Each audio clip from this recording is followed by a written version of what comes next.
सरकारी जमीन पर कब्जे को लेकर दो समुदायों के बीच हुए विवाद को अब तक नहीं सुलझाया जा सका है। मामला 90 डिसमिल जमीन हड़पने का। मामला गया शहर के चंदौती थाना अंतर्गत आने वाले अमराहा पंचायत के गांव शादीपुर मौजा का है। इस मौजा में 90 डिसमिल जमीन पर असामाजिक तत्वों द्वारा जमीन पर कब्जा करने की बात सामने आ रही है। जब अमराहा पंचायत के मुखिया बदरुद्दीन जामा से इस मामले में बात किया गया तो उन्होंने कहा कि जो आज यह सरकारी ज़मीन खेत के रूप में परिवर्तित हो चुका है, पहले यह कभी आहर हुआ करता था। इसमें बरसात की पानी जमा होता था और बाद में किसान इस पानी को सिंचाई के रूप में काम ले लिया करते थे। लेकिन अभी इस जमीन पर वार्ड सदस्य वीरेंद्र दास ने अपना एक फूस की झोपड़ी बनाकर जानवरों का चारा रखने का काम कर रहे हैं। बताया जा रहा है कि कुछ माह पहले इस जमीन पर दो समुदायों के बीच विवाद हुआ था। विवाद के निपटारा करने गए पंचायत के मुखिया बदरुद्दीन जामा को SC/ST एक्ट के तहत मुकदमा दर्ज कर फंसाने की धमकी भी दी गई थी।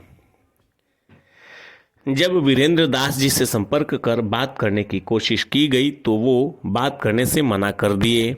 इधर केशरू धर्मपुर के पूर्व मुखिया पति सह पूर्व जिला अध्यक्ष अल्पसंख्यक प्रकोष्ठ जदयू मोहम्मद इकराम से बात की गई तो उन्होंने कहा कि कुछ माह पहले 24 डिसमिल जमीन मैंने खरीदा और मेरे खरीदे गए जमीन के सामने पश्चिम की ओर सरकार की जमीन है, जिस पर स्थानीय दलित परिवारों ने अतिक्रमण कर रखा है।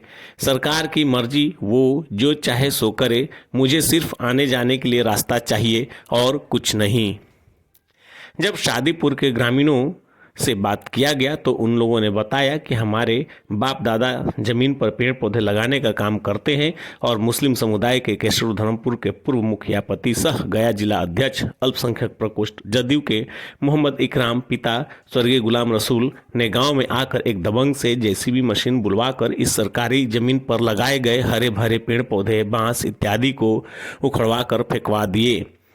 लेकिन मोहम्मद इकराम ने इस बात को पूछने पर इनकार कर दिया है। उन्होंने कहा कि ये आरोप झूठा है। इधर वीरेंद्र दास की पत्नी और ग्रामीणों ने कहा कि हम लोग यहाँ सदियों से रहते आ रहे हैं और मुस्लिम समुदाय के लोग यहाँ आकर अवैध कब्जा जमाने की कोशिश कर रहे हैं, जिससे हम लोग विफल कर दे रहे हैं। इन लोगों का हमारे ज़मीन और ज़मीन के आसपास से किसी भी तरह का ताल्लुकात नहीं होने के बावजूद भी बेवजह परेशान करते आ रहे हैं। शिक्षित IAS आए हुए हैं, वो आए और आकर के स्थल का जाँच किए। वो जनता दरबार में आवेदन जो दिया तो उसमें मुख्य रूप से मोहम्मद परवेज ही आवेदन देने गया था, क्योंकि ग्रामीण का सिग्नेचर तो पूरा होता है और वहाँ के वार्ड सदस्य गए। उसी को जाने का उपरांत परवेज पर ये एलिगेशन लगाया गया कि तुम आवेदन क्यों दी। उसकी भी अभी तक कोई कार्रवाई नहीं है, जिसकी कॉपी मेरे पास उपलब्ध है। पूरा मामला बोलिए। पूरा मामला सर ये है, छोटकी आहर ये शादीपुर का कहलाता है। इसका मेन पैन से इसका एकदम यह है, इसमें पानी आता था और पूरा टिल्हा इससे पूरा पड़ता था। इसमें लोग बीच में सब चढ़ौना तड़ौना पहले फेंका और उसके बाद इसको मैं अब कह रहा है कि मकान बनावेंगे, ये करेंगे, वो करेंगे।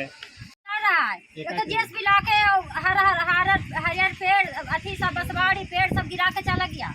उसमें हमारा जमीन जो है वो 24 डिसमिल जमीन हम लिया बहुत पहले, और उसके पश्चिम में सरकार की जमीन है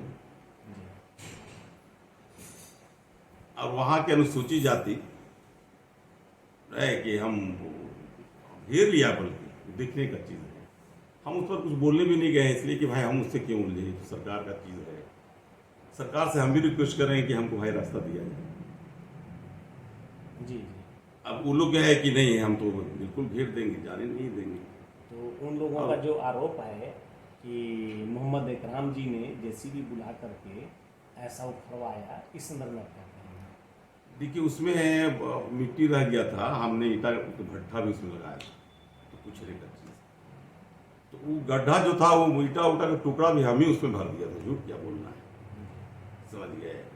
जब ऊंचा नीचा था तो JCB हम भेजे थे कि उसको ऊंचा नीचा कर गया, तो रास्ता बना दो गाड़ी आए जाने के, उसको काम लगाना।